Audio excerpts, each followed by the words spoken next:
स्वागत है बच्चों आप सबका ज्योग्राफी ऑनलाइन क्लासेस में।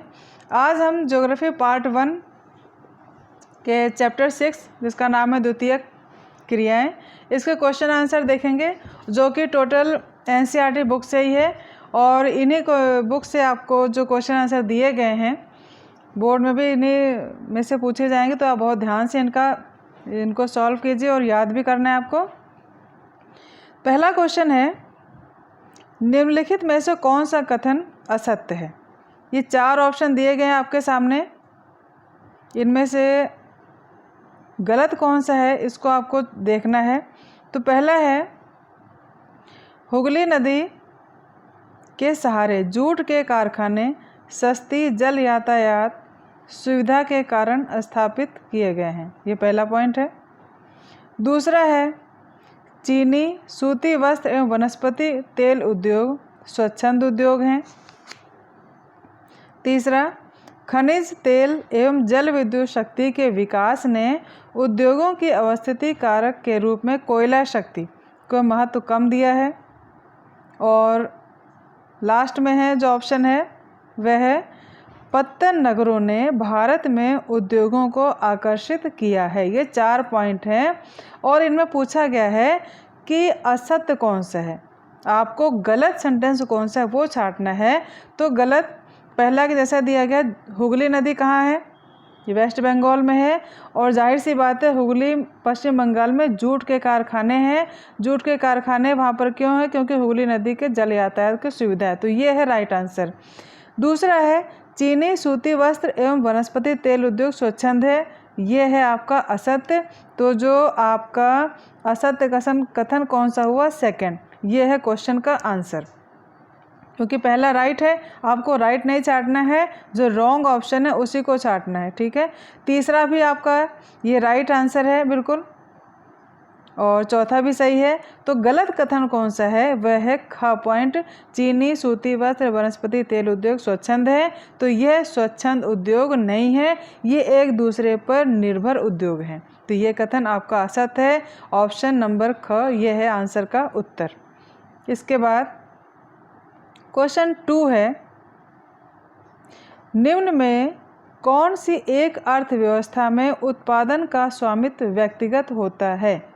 अर्थव्यवस्था में उत्पादन का स्वामित्व व्यक्तिगत होता है। इसमें भी 4 ऑप्शन है, व्यक्तिगत किस में होता है। पहला है पूंजीवाद, मिश्रित, समाजवाद और लास्ट का है कोई भी नहीं। तो कौन सा इसमें ऐसा है जिसका स्वामित्व व्यक्तिगत होगा, तो इसका आंसर होगा, राइट आंसर है पूंजीवाद। पूंजीवाद में स्वामित्व होता है उसमें व्यक्तिगत स्वामित्व होता है, यानी प्रॉपर्टी का जो स्वामित्व है वो पर्सनल होता है। नेक्स्ट क्वेश्चन है, निम्नलिखित में कौन सा एक प्रकार का उद्योग अन्य उद्योगों के लिए कच्चे माल का उत्पादन करता है। ये इतने उद्योग हैं, कुटीर उद्योग, छोटे पैमाने के उद्योग, आधारभूत उद्योग और स्वच्छंद उद्योग। ये 4 प्रकार के उद्योग बताए गए हैं। इनमें से आपको यह बताना है कि इन चारों में से कौन सा ऐसा उद्योग है जो अदर इंडस्ट्री के लिए रॉ मटेरियल का प्रोडक्ट बनाता है। तो उसमें से राइट इसका आंसर है आधारभूत उद्योग, ठीक है। आधारभूत उद्योग क्या है, यह प्राथमिक क्रियाओं पर निर्भर है और इनसे जो प्राप्त माल है वह कच्चे माल उद्योगों के लिए अवेलेबल कराता है। नेक्स्ट क्वेश्चन है, इनमें से कौन सा एक जोड़ा सही मेल खाता है। ये 4 ऑप्शन जोड़े सही दिए गए हैं, आपको राइट बताना है कौन सा है। तो पहला ऑप्शन है स्वचालित वाहन उद्योग लॉस एंजलिस, पोत निर्माण उद्योग, इसमें कुछ नहीं दिया गया है, वायु निर्माण उद्योग फ्लोरेंस, और लास्ट में है लौह इस्पात उद्योग पिट्सबर्ग। तो 4 ऑप्शन है, इसमें राइट ऑप्शन कौन सा है, तो राइट ऑप्शन आपका है ये लौह इस्पात उद्योग पिट्सबर्ग, ठीक है। इसके बाद टिप्पणी लिखने के लिए भी आती है कि दिए गए शब्दों पर, जो ये दिए गए हैं 3 है, आपको 30 शब्दों में टिप्पणी लिखनी है। तो पहला क्या है, उच्च प्रौद्योगिकी उद्योग। उच्च प्रौद्योगिकी उद्योग क्या है, ये मैंने आपको पहले वीडियो में समझा दिया है, लेकिन इसमें जो टिप्पणी आपको लिखने के लिए दी गई है इसको समझाया गया बहुत अच्छे तरीके से। इसमें और भी आप अच्छे से समझ सकते हैं। तो क्या है ये नवीनतम पीढ़ी के उद्योग हैं। जिनमें उन्नत वैज्ञानिक एवं इंजीनियरिंग उत्पादों का निर्माण एवं विकास गहन शोध के पश्चात किया जाता है। इनमें सफ़ेद कॉलर श्रमिकों की संख्या अधिक होती है। इन उद्योगों में यंत्र मानव या रोबोट, कंप्यूटर आधारित डिजाइन तथा निर्माण, इलेक्ट्रॉनिक नियंत्रण वाले शोध कार्य तथा नए रासायनिक औषधीय उत्पादों का निर्माण होता है। जैसा कि नाम से स्पष्ट है, उच्च प्रौद्योगिकी उद्योग यह हाई टेक्नोलॉजी बेस पर इंडस्ट्री हैं और इनमें नवीनतम पीढ़ी, न्यू जनरेशन के लोग कैसे हैं, इनमें उन्नत वैज्ञानिक सोच है, इनका जो उत्पादन है वो बिल्कुल हाई क्वालिटी का होता है और इनमें सफ़ेद कॉलर श्रमिक यानी व्यावसायिक श्रमिकों की संख्या अधिक होती है। वेल ट्रेंड, वेल एजुकेटेड जो इसमें श्रमिक होते हैं उनकी अधिकता होती है और इसमें यंत्र मानव या रोबोट, कंप्यूटर आधारित डिजाइन का निर्माण होता है और इनमें शोध कार्य और रासायनिक औषधीय उत्पादों का निर्माण होता है। यह एक टिप्पणी है किस पर? उच्च प्रौद्योगिकी उद्योग पर। अगला शब्द है विनिर्माण। विनिर्माण क्या है, इस पर भी आपको टिप्पणी लिखने के लिए आ सकती है। तो विनिर्माण उद्योग क्या है, इसको हम समझते हैं। विनिर्माण का शाब्दिक अर्थ है हाथ से बनाना, किंतु अब इसमें यंत्रों व मशीनों द्वारा बनाई गई वस्तुएं भी शामिल की जाती हैं।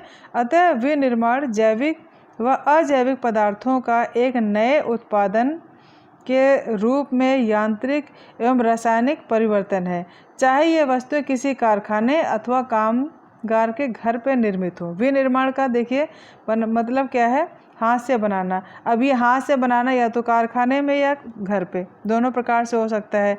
तीसरा शब्द है स्वच्छंद उद्योग। अब स्वच्छंद उद्योग किसे कहते हैं? इसे उद्योगों की स्थापना में परंपरागत कारक प्रभावी नहीं होते हैं, बल्कि इन्हें कहीं भी औद्योगिक स्कूलों में स्थापित किया जा सकता है, क्योंकि इन उद्योगों का कच्चा माल दूसरे उद्योगों को तैयार माल होता है जिनमें क्षति का स्तर बहुत कम होता है। ये उद्योग संगठक पुर्जों पर निर्भर रहते हैं और जो कहीं भी प्राप्त किए जा सकते हैं। ये तो था टिप्पणी का कि इनमें से कुछ शब्दों को लेकर आपको टिप्पणी करने के लिए आ सकता है। इसके बाद ये 150 शब्दों के क्वेश्चन हैं, इनको कैसे आपको लिखना है, कितने शब्दों में लिखना है, किस प्रकार से। तो पहला जो क्वेश्चन है, प्राथमिक एवं द्वितीयक गतिविधियों में अंतर। बहुत सिंपल सा क्वेश्चन है। आपने अगर लेसन को समझ लिया है तो शायद अपने शब्दों में बहुत अच्छे तरीके से समझ सकते हैं, लेकिन फिर भी आपको आसानी से समझ में आ सके, पॉइंट वाइज समझाया गया है। तो क्या है प्राथमिक एवं द्वितीयक गतिविधियों में अंतर? पहला दिया गया है प्राथमिक गतिविधियाँ। इनमें वे मानवीय क्रियाकलाप आते हैं जो सीधे पर्यावरण से जुड़े होते हैं। पर्यावरण से कौन कौन से जुड़े हैं? कृषि कार्य जुड़े हैं, लकड़ी काटना है, मत्स्य पालन है, आखेट करना है, और ये सभी किससे जुड़े हैं? पर्यावरण से। तो ये क्या आएंगे? प्राथमिक गतिविधियों के अंतर्गत। द्वितीय पॉइंट है प्रकृति से प्राप्त पदार्थों का उपभोग बिना प्रसंस्करण के अथवा अल्प प्रसंस्करण के उपभोक्ताओं द्वारा कर लिया जाता है, यानी इनका ज़्यादा रिफाइनरी नहीं किया जाता है, थोड़ा सा ही शोधित करके इनका उपभोक्ता कंज्यूमर के द्वारा उपयोग किया जा सकता है। तीसरा पॉइंट है इसके अंतर्गत आखेट, भोजन संग्रहण, पशुचारण, मछली पकड़ना, वनों से लकड़ी, कंदमूल, फल व अन्य उत्पाद एकत्रित करना, कृषि एवं खनन कार्य भी शामिल किया जाता है। नेक्स्ट है इन गतिविधियों के अंतर्गत वे क्षेत्र आते हैं जहाँ विषम जलवायविक और भौगोलिक दशाएं समान होती हैं। ठीक है, तो जहाँ पर ऐसी जलवायु समान होगी वहीं पर ये प्राथमिक क्रियाएं की जाती हैं। यहाँ के अधिकतर निवासी आदिम सामाजिक जीवन जी रहे होते हैं। प्राथमिक क्रियाओं में आदिम सामाजिक जीवन जी रहे होते हैं। अगला पॉइंट है ये वे क्षेत्र है जहां अभी तक आधुनिक प्रौद्योगिकी व तकनीक का विकास का हस्तक्षेप नहीं हुआ है। ये था प्राथमिक गतिविधियां। अब हम देखते हैं द्वितीय गतिविधियां किसे कहते हैं, इनमें क्या अंतर है। तो देखिए पहला है इनमें वे मानवीय क्रियाकलाप आते हैं जिनके द्वारा प्राथमिक उत्पादों के गुणों व रूप में परिवर्तन करके उन्हें अधिक उपयोगी और मूल्यवान बनाया जाता है। प्राथमिक में ऊपर आपने देखा लकड़ी काटना, पशुपालना, इनको लेकर के जो उत्पाद हमें मिलता है उनको और अधिक परिवर्तित करके और अधिक उपयोगी और मूल्यवान बनाया जाता है। दूसरा, विभिन्न यांत्रिक व मशीनीकृत प्रक्रियाओं के द्वारा, ठीक है, प्राथमिक उत्पादों को प्रसंस्कृत करने के बाद और अच्छा शोधित रूप दे करके, अच्छा रूप दे करके उपभोक्ताओं के उपयोग के लिए भेजा जाता है। जैसे मान लीजिए प्राथमिक उत्पाद है पशु चारण और फिर पशुओं पालना, दूध को उत्पादित करना। अब हम दूध को क्या करेंगे, दूध को अच्छी से पैकिंग करके उपभोक्ताओं को आगे सप्लाई करेंगे, तो वो क्या हो जाएगा, वो द्वितीयक क्रिया में आ जाएगा, हो सकता है। अब ये निर्भर करता है कि उसको लेने वाला द्वितीयक मानता है या तृतीयक। ये आगे लंबी श्रृंखला है, इसको हम अभी यहीं तक समझते हैं। उसके बाद तीसरा पॉइंट है, इसके लिए छोटे घरेलू उद्योग से लेकर बड़े बड़े कारखाने व औद्योगिक इकाइयाँ स्थापित की जाती हैं और इन गतिविधियों के अंतर्गत उच्च जनसंख्या वाले विकसित व विकासशील देश आते हैं। इनके लिए भौगोलिक व जलवायविक दशाएं इतना महत्व नहीं रखती जितना प्राथमिक क्रियाओं के पहचान के लिए महत्वपूर्ण होती हैं। विश्व के इन क्षेत्रों को आधुनिकीकरण व प्रौद्योगिकीकरण उच्च स्तर तक पहुंचाया जा सका है। इसमें जो उद्योगों की स्थापना की जाती है उनमें अधिक आधुनिकीकरण किया गया है और अधिक उन्हें हाईफाई बना करके उनका प्रोडक्ट और अच्छे तरीके से मूल्यवान बना करके उनको उपभोक्ताओं तक पहुँचाया जाता है। नेक्स्ट क्वेश्चन है, विश्व के विकसित देशों उद्योगों के संदर्भ में आधुनिक औद्योगिक क्रियाओं की मुख्य प्रवृत्तियों की विवेचना कीजिए। कहने का तात्पर्य है कि आधुनिक प्रेजेंट टाइम के जो इंडस्ट्री है उनकी जो क्रियाएं हैं उनकी क्या विशेषताएं हैं। आपको ये पहले आपको क्वेश्चन भी समझ लेना चाहिए कि पूछा गया है विश्व के विकसित देश जो डेवलप कंट्री हैं वहाँ में उद्योग जो लगाया गया उनकी क्या विशेषता है। तो इसके लिए हम देखते हैं कौन कौन से पॉइंट सामने हमारे हैं। कौशल श्रम का विशिष्टीकरण, कौशल यानी जो उनके अंदर जो कुशलता है, जो इसके डेवलपमेंट करने की जो कैपेसिटी है उनका विशिष्टीकरण किया गया है। शिल्प विधि से कारखानों में सीमित मात्रा में ही सामान उत्पादित किया जाता है जो कि आदेशानुसार बनाया जाता है, ऑर्डर लिया जाता है पहले, फिर उसी ऑर्डर के अकॉर्डिंग वस्तुओं का उत्पादन किया जाता है। अतः इस पर लागत अधिक आती है। अधिक उत्पादन के लिए यह आवश्यक है कि प्रत्येक कारीगर निरंतर एक ही प्रकार का कार्य करे जिसमें उसकी विशिष्टता है। दूसरा पॉइंट है यंत्रीकरण। यंत्रीकरण से तात्पर्य किसी कार्य को पूर्ण करने के लिए मशीनों व उपकरणों के प्रयोग से है। स्वचालित कारखानों को पुनर्निवेशन एवं स्वयंवर्त पाश कंप्यूटर नियंत्रण प्रणाली से युक्त किया गया है। इनमें मशीनों को सोचने के लिए विकसित किया गया है जो कि अब पूरे विश्व में दिखाई देने लगी है। जैसे कि रोबोट और इलेक्ट्रॉनिक बहुत अच्छे जो कुशल यंत्र हैं उनके माध्यम से, हाई टेक्नोलॉजी के माध्यम से यंत्रों का प्रयोग करके प्रोडक्ट तैयार किया जाता है। फिर है प्रौद्योगिकी नवाचार। जो इनोवेटिव जो टेक्नोलॉजी है उसके द्वारा प्रौद्योगिकी नवाचार में शोध एवं विकासमान युक्तियों के द्वारा विनिर्माण की गुणवत्ता को नियंत्रित करने, अपशिष्टों के निस्तारण एवं अदक्षता को समाप्त करने तथा प्रदूषण को नियंत्रित करने पर जोर दिया जाता है। विकसित देशों की जो टेक्नोलॉजी है उनमें किस पर ध्यान दिया जाता है कि नवाचार, इंडस्ट्री में जो इनोवेटिव रिसर्च हैं, जो विकासमान युक्तियां हैं, जो नए नए स्किल डेवलपमेंट करने के जो मार्ग हैं उन पर ध्यान दिया जाता है। गुणवत्ता को जो क्वालिटी है उसको भी उस पर ध्यान दिया जाता है। अपशिष्टों का निस्तारण, जो वेस्ट मटेरियल वेस्टेज निकलता है उनके निस्तारण पर भी ध्यान दिया जाता है कि उनका अच्छे तरीके से रिसाइकलिंग हो सके जो आगे फिर काम में आ सके। अदक्षता को समाप्त करने और प्रदूषण को नियंत्रित करने पर भी जोर दिया जाता है। फिर है संगठनात्मक ढांचे में अस्थिरीकरण आधुनिक निर्माण की विशेषताएं हैं। यह जटिल प्रौद्योगिकी तंत्र, अत्यधिक विशिष्टीकरण एवं श्रम विभाजन के द्वारा अल्प लागत से अधिक उत्पादन, अधिक पूंजी निवेश, बड़े संगठन तथा प्रशासकीय अधिकारी वर्ग। और इसमें क्या है विशेषता, अनियमित भौगोलिक वितरण। आधुनिक निर्माण के मुख्य संकेंद्रण कुछ ही स्थानों तक सीमित हैं। विश्व के कुल स्थलीय भाग के 10% से भी कम भूभाग पर इनका विस्तार है, किंतु ये क्षेत्र आर्थिक एवं राजनैतिक शक्ति के केंद्र बन गए हैं। ये जो जितने भी उच्च प्रौद्योगिकी के इंडस्ट्री है ये विश्व के मात्र 10% से भी कम भूभाग पर हैं, लेकिन ये आर्थिक और इकोनॉमिक और ये जो है इनका आर्थिक और राजनीतिक शक्ति के केंद्र बन गए हैं।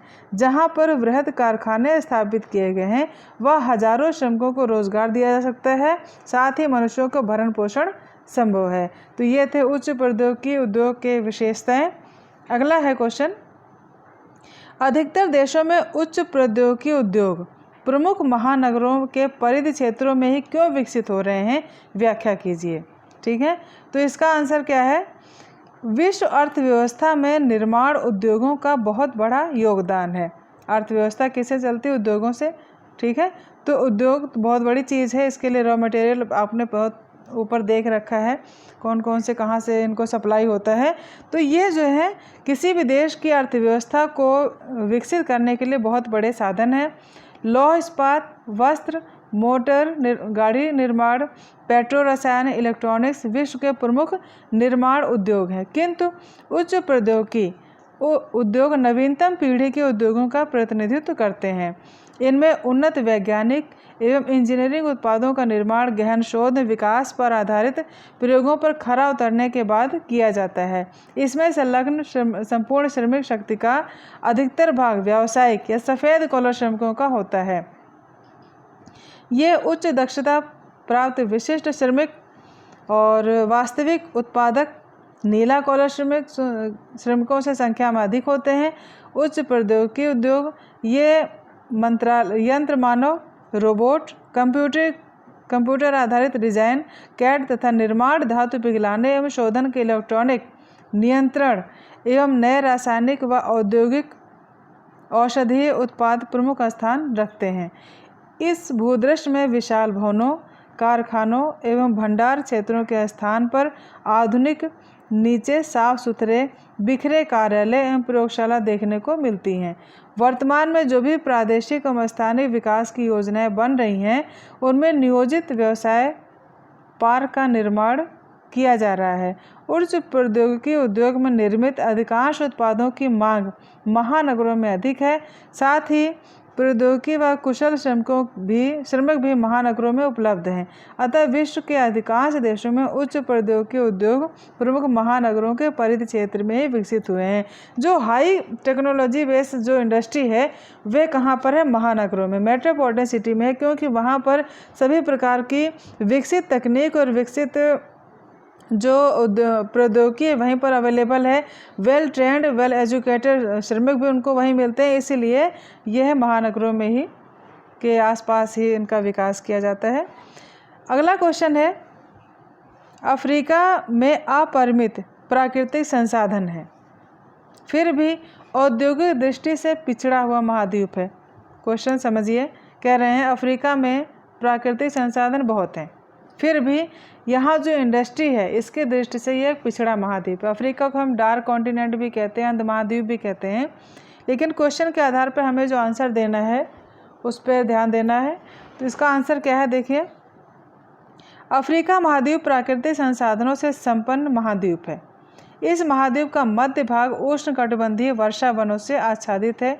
इसके पठारी भागों में खनिजों के अपार भंडार निक्षेपित हैं, जिनमें खनिज तेल, प्राकृतिक गैस, लौह अयस्क, कोयला, यूरेनियम, तांबा, बॉक्साइट, सोना, हीरा, कोबाल्ट तथा जस्ता महत्वपूर्ण है। यहाँ की अनेक सदानीरा नदियों में, सदानीरा का मतलब जिनमें पानी हमेशा रहता है, जल की पूर्ति रहती है, नदियों में जल विद्युत पैदा करने की असीम संभावनाएं हैं। विश्व की सबसे लंबी नदी नील नदी इसके मरुस्थलीय भाग को जीवन प्रदान करती है। इसी नदी घाटी में मिस्र की प्राचीन सभ्यता फली फूली व विकसित हुई थी। एक अनुमान के अनुसार विश्व के 40% संभावित जल विद्युत अफ्रीका की नदियों में विद्यमान है।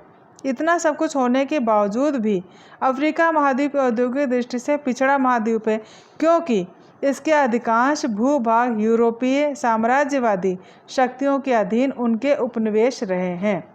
देखिए, बहुत महत्वपूर्ण पॉइंट है, ये यूरोपीय जो है ये किसके हैं, ये अधीन रहे हैं, और इतने सब प्राकृतिक संपदा होने के बावजूद भी ये महाद्वीप पिछड़ा है।